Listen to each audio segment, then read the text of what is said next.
Hi guys, this is Patrick. Dito ako para i-share sa inyo yung mga nabili kong Super Crunch X Beanie na chichirya na may kasamang photocard ng Beanie. So yun. So medyo matagal ko nang balak bumili na ito kasi laging sold out sa mga grocery. So finally may nabutan na rin ako. Ayun. So bumili ako ng 4 na packs. So medyo na-shock ako, sobrang laki pala niya. So, ayan, pakita ko sa inyo. So, mali dalawa siya. Isang orange yung packaging. Ayan, so, ayan, sa likod ng ganda nung... So, ayun, ang ganda nung packaging niya. So, ingatan natin hindi ma-damage. Pwede natin gawing poster. Pencil man. Ito kulay blue. So, hindi ko lang sure kung ano yung pinagkaiba. Pero most likely siguro yung naman niya sa loob. So ayan, yun yung mga chips na naman sa loob. Ito siguro yung list. Medyo nag-reflect lang yung ano lang. So ayan siya. Yun yung mga kasama sa pack. Ito. Isa naman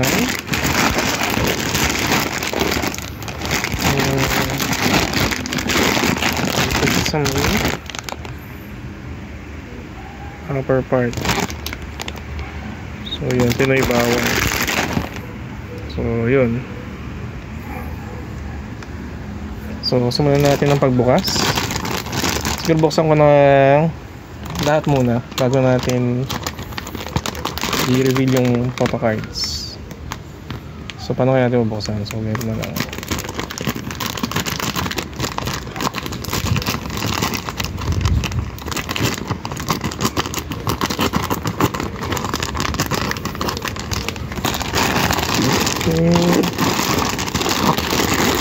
So yun, nasa pinakagitna.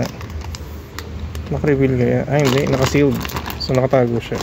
Hindi malaman kung anong naman niya. Next,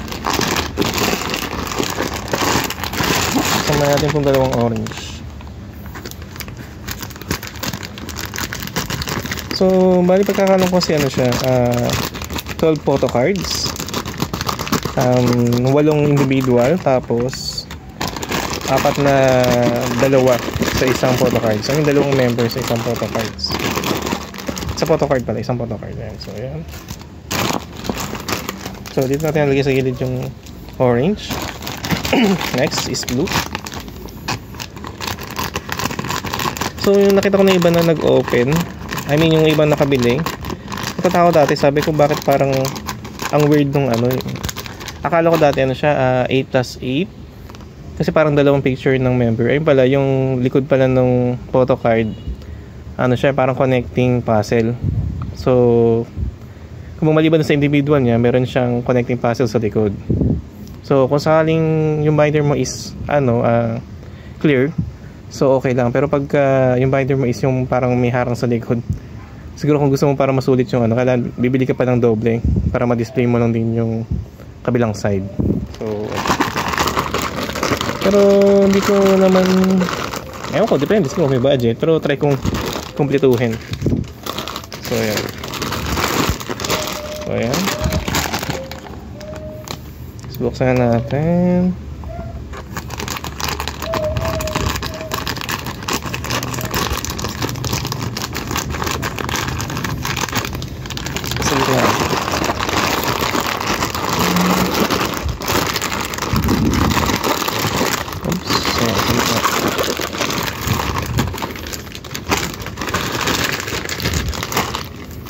So bali ito yung dalawang galing sa blue na packaging, tapos ito naman yung galing sa dalawang orange. So ayun yung nakasulat sa likod niya. Hey, it's finally here, the Super Crunch X Beanie photocard. And we've made it extra nakakabaliw. Check it out. Ang lakas mo sa amin eh. Salamat sa walang sawang pagmamahal at suporta. Tayo hanggang dulo, Super Crunch. So yun guys, buksan na natin.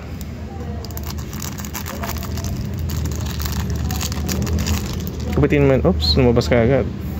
So ayan, so first photocard. Oops, oh, so si Aya tsaka si Gwen. So ito yata yung duo. Oh, duo nga siya. So, ayan. Duo ka agad. Yes. Hindi ko lang sure pero sabi na mas rare daw yung duo compared sa ibang individual. So, ayun. Siya kung naghulog siya sa gilid eh. So, our next photo card. Ano ba to? Oops, pag ganun pala siya. Oh, so si Stacy. Pero ito yata yung back part. Tingnan natin yung front part. Oh, si Aya. So, ayan. Ayan siya. So far, so good. Wala pa tayong doble. Tingnan natin ano mayroon dito. Ah, wala siyang ano. So, akala ko mayroon siyang special something. Pero okay lang. So, next.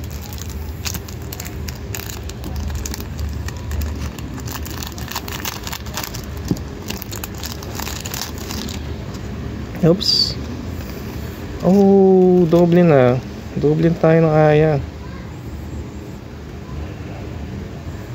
So, okay lang. Ganun talaga. Nagkakadoble talaga.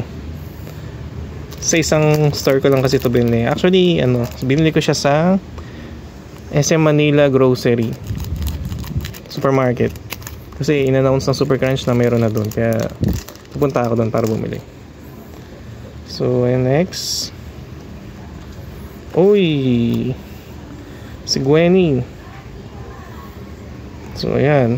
Uy, si Maloy naman sa likod niya. So, medyo nalito ako kung alin dito yung harap sa likod. Kasi, parehas, ano, nakapatayo. Dito kasi halata kami. Kasi medyo tagilid. So, probably ito siya. Connecting kasi, ayan, connecting.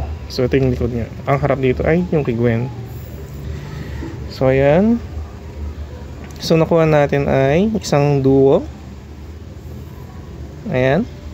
Tapos, dalawang Aya. Yung isa. Ito yung pangalawa. Tapos, ito yung isa nating Gwen. So, parang ano, no? Kakakunin kasi ito dalawang Gwen. Tapos, dalawang Aya. So, yung dalawa lang talaga yung nakuha natin. So, syempre, sa likod, si Stako, tsaka si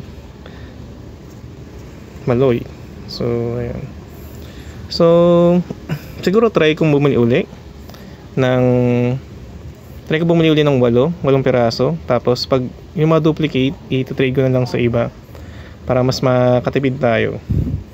So, yun guys, sana makakompleto natin. So, kung nagustuhan itong video na to, pa-like na lang, pa-share, and pa-subscribe na lang po. Yun lang po, maraming salamat.